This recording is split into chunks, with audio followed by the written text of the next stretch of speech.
Good morning বন্ধুরা, welcome my back to channel Pinki live village চ্যানেলে তোমাদের অনেক অনেক স্বাগত ও ভালোবাসা জানিয়ে বন্ধুরা নতুন একটা ফ্রেশ ব্লগ স্টার্ট করলাম। জানি না কতটা কি ফ্রেশ হবে।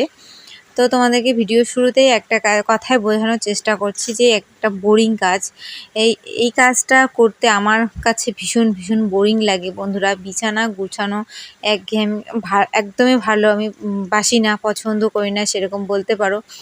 কিন্তু কি বলবো, হ্যাঁ, একদম আমার ভাগ্যে নেই যে আমার বিছানাটাকে কেউ উঠিয়ে দেবে। হাজব্যান্ড তো বাড়িতে থাকে না, ও থাকলেও তো একদম ওগুলো পছন্দ করে না বিছানা উঠিয়ে দেওয়া। আর যখন আমরা মা মেয়ে থাকি ঝটপট করে সকালে কাজকর্ম সেরে আমি কিন্তু বিছানাটা উঠিয়ে নিতে পারি। আর যখন ও বাড়িতে থাকে একদম পারি না বিছানা উঠাতে, ওটা আমার 10টা বেজে যায়। তো একদম আমার আজকে মনে হয় কপালটা ভীষণই ভালো। সূর্যটা যে কোন দিকে উঠেছে আমি জানি না। আজকে একটু ও সকাল সকালে ঘুম থেকে উঠে নিয়েছে। তো সকালে সমস্ত বাসি কাজ শেষ, স্নান করা হয়নি। চা খেয়ে ঘরে চলে এলাম। ভাবলাম চলো যেহেতু উঠে গেছে, আমি বিছানাটাকে গুছিয়ে ঝটপট তারপর চলে যাব একদম স্নান করতে। স্নান করে আবার রান্না করো, পুজো করো, ওই একঘেয়েমি কাজ। আমাদের মেয়েদের জীবনটাই এটা, যে বিয়ে হয়ে গেলে একই কাজ রোজ দিন করো। তো দেখো বিছানা টিছানা গুছিয়ে মেয়েকে তার বই পড়ার সময় পেলাম না, তো ওকে আর্ট করতে বসিয়ে দিয়েছি। তো গত রবিবারে এই আর্টটা হয়েছে, আর্ট ক্লাসে। তো মেয়েকে বাড়িতে প্র্যাকটিস করার জন্য দিয়ে দিয়েছি। দেখো আগেরটা যে দেখেছো ওটাও স্কুলে করেছিল, কিন্তু একটু ভুল ভ্রান্তি তো হতেই পারে, বাচ্চা মানুষ। তো ওখানে দাদামণি ঠিক করে দিয়েছে। আর যেটা এখন ও কালার করছে একদম ও নিজেই করেছে। তো কালার করলে সেটিং করলে ঠিক আগেরটার মতোই হয়ে যাবে। তো চলো মেয়ে ততক্ষণ এদিকে ওর কাজ ও করুক, আমি আমার কাজ করি, রান্না বান্না খাওয়া দাওয়া এই সমস্ত। সকালে ভাবছি আজকে রান্না করব না, ভাত করব, হচ্ছে রুটি, আর সাথে হবে আলুর ভাজি। তো এই হচ্ছে, তো আজকে কয়েকটা শুকনো ভেজে নেব বাবার জন্য আর আমাদের জন্য। একদম তেল দিয়ে ফুলকো ফুলকো লুচি মতো করে ভেজে নেব রুটি। তো বাবার অ্যাকচুয়ালি তেল দেওয়া রুটি খাওয়া যায় না। আগেই সাদা রুটি খেত, পরে যে এমন একটা অভ্যেসে পরিণত হয়ে গেছে সবাই আমরা শুকনো রুটি। আমি তো আগে থেকে একদম খেতে পারতাম না, আমি তেল ছাড়া রুটি খাই না, যেটা একদম সত্যি কথা বলতে। তো বাবাও ইদানিং অভ্যেস হয়ে গেছে, শুকনো রুটি খেতে চায় না। তো বাবাকে এই শুকনো রুটি দেওয়ার চেষ্টা করছি। তো খাওয়া দাওয়া করে তারপরে দিকে দুপুরে রান্না বান্না করলাম। আর এদিকে আমার হাজব্যান্ড আর একটা ভাসুর মিলে এই সিঁড়িটা বানিয়েছি অটোমেটিক, কোনো রকম কাজ চালানোর মধ্যে। তো কাঁচা ঘরে আমাদের সিঁড়ি, বিশাল একটা ব্যাপার বন্ধুরা। তো এই সিঁড়িটা বানানোর একটাই উদ্দেশ্য বন্ধুরা, যে গাড়িটা আছে আমাদের ভীষণ কষ্ট করে উঠাতে হতো। ঘরে দুজন লাগতো, একদম ধাক্কিয়ে ধাক্কিয়ে উঠানোর ওরকম। আমার দ্বারা তো সেটা হয় না, আমি পারি না, এত বড় একটা গাড়ি আর আমি ধাক্কা দিতেই পারি না। তার জন্য এই অটোমেটিক একটা সিঁড়ি বানিয়ে নিয়েছে, কাঁচা ঘরেই বলতে পারো। তো দেখো কেমন হয়েছে, মোটামুটি হয়েছে কাজ চালানোর মতো। তো মনে করো কাঁচা ঘরে চলে যাবে।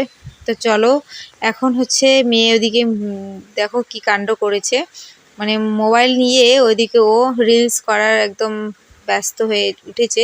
তো এই গানটা তো আমি দিতে পারবো না, গানটা দিলেই আমি কপিরাইট ক্লেম একদম খেয়ে যাব। ওখানে অনেক কটা গান দিয়ে ও একদম ভিডিও করেছে, ওর একদম কি বলবো।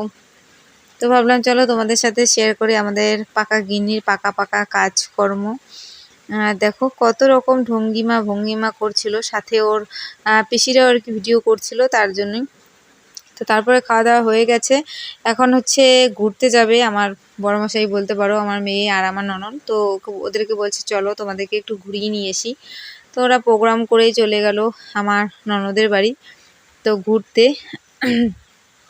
তো ঘুরতে গিয়েছে কিন্তু আর রিটার্ন আসতে পারেনি বন্ধুরা। আমি যেহেতু ভিডিওটা আমি পরে ভয়েস ওভার দিচ্ছি, আমি তো সবই জানি বলতে পারি। আর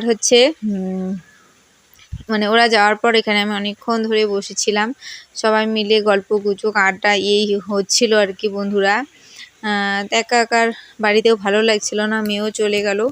তো ওরা আর সেদিন আসতে পারেনি। আস্তে আস্তে আমার হাজব্যান্ড এসেছিল রাত্রি প্রায় 10টার মতো বাজে, তখন এসেছিল। কিন্তু আর দেখতেই পাচ্ছ আমার হাতে একদম বাজে বেহাল অবস্থা, গরমের মধ্যে একদম ঘামাচি হয়ে। আমার কোথাও ঘামাচি হয় না বন্ধুরা, শুধু এই হাত হাতের জায়গাটুকু ঘামাচি হয় সেটাই তোমাদের সাথে শেয়ার করার চেষ্টা করছিলাম দেখানোর। তো ও কি করবে, কালকে আবার সকালবেলা গিয়ে হচ্ছে আমার মেয়েকে ননদকে নিয়ে আসবে, যেহেতু আগামী কাল হচ্ছে জামাই ষষ্ঠী তার জন্য। হ্যালো এভরিওয়ান বন্ধুরা, এখন বাজে বিকেল 5টা 15। তো এইমাত্র তোমাদের সাথে একটু শেয়ার করেছি যে আমার হাজব্যান্ড যাচ্ছে কোথাও, তো সাথে গেছে আমার মেয়ে আর কাকা শ্বশুরের মেয়ে। তো গেল হচ্ছে ওর পিসির বাড়ি, মেয়ের পিসির বাড়ি হচ্ছে মানে আমার ননদের বাড়ি গেল। তো সবাই মিলে বসে আছে আড্ডা গুজব, মানে সিঁড়িটা বানানো হয়েছে। তারপর বসে থাকতে থাকতে যে আমার হাজব্যান্ড বললো চল ঘুরিয়ে নিয়ে আসি তোদেরকে একটু বাইকে করে। তো কোথায় যাবে করতে করতে প্ল্যান হলো ওরা ওখানে যাবে। তো ওরা ওখানে গেছে, তো ভাবলাম একটু তোমাদের সাথে ভিডিও শ্যুট করি, ভালো লাগছে না। আর কাল হচ্ছে জামা ষষ্ঠী, তো জামা ষষ্ঠীতে কালকে যাওয়ার প্ল্যান আছে, জানি না কতটা কি হবে। তো চলো ভিডিওটা কন্টিনিউ দেখতে থাকো। আর এখন কি একটু বাইরে বসবো, সবার সাথে গল্প গুজব আড্ডা সেগুলোই হবে। আর কালকে গেলে তো অবশ্যই ব্লগে তোমরা দেখতে পাবে। তো চলো তোমাদের সাথে পরে কথা হচ্ছে।